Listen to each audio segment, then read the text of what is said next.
What's up guys? Another open na naman tayo ng ating paninda syempre. So yun, napaubos nga natin yung 10 packs na ito nung nakaraang linggo, nung day 1 natin. Ngayon day 8 tayo, day 8. Yan, day 8. Another na naman, Monday na naman ngayon, may pasok na naman. Kaya sakto nga dumating na agad to. In-order natin to ng Biyernes kasi Biyernes naubusan na tayo ng stock. So yun, samahan niyo ulit ako mag-open.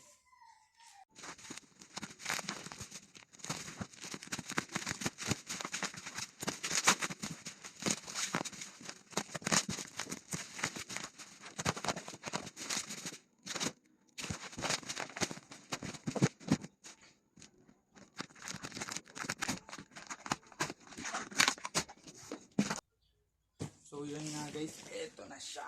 Tan! Wait, tignan natin. 10 packs ulit to guys.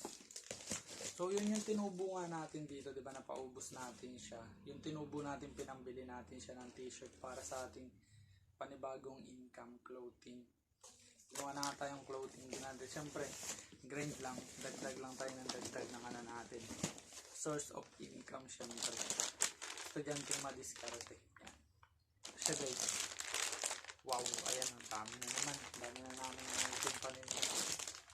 So yun, kung ako sa inyo, kung gusto nyo rin mag-start, eto maganda to, pang, lalo na pag estudyante kayo, pang tinda sa school. Sobrang sarap niyan guys. Ayan, search nyo lang sa TikTok, sa Shopee meron yan, sa Lazada yan, Bibizan, search nyo na lang.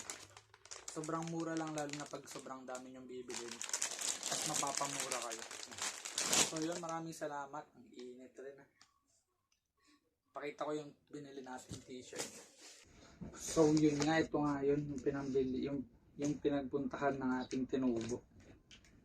So yan yung mga t-shirt na binili natin. So ano na lang, kulang na lang yung design. Wait lang natin, pag napaubos natin to, mapapalagyan natin ang design to syempre. So yun, maraming salamat sa pagtutok, sa umabot dito sa dulo. Yan, maraming salamat sa inyo. Huwag niyong kalimutan syempre mag-subscribe, mag-like and share ng ating video. So yun, peace out.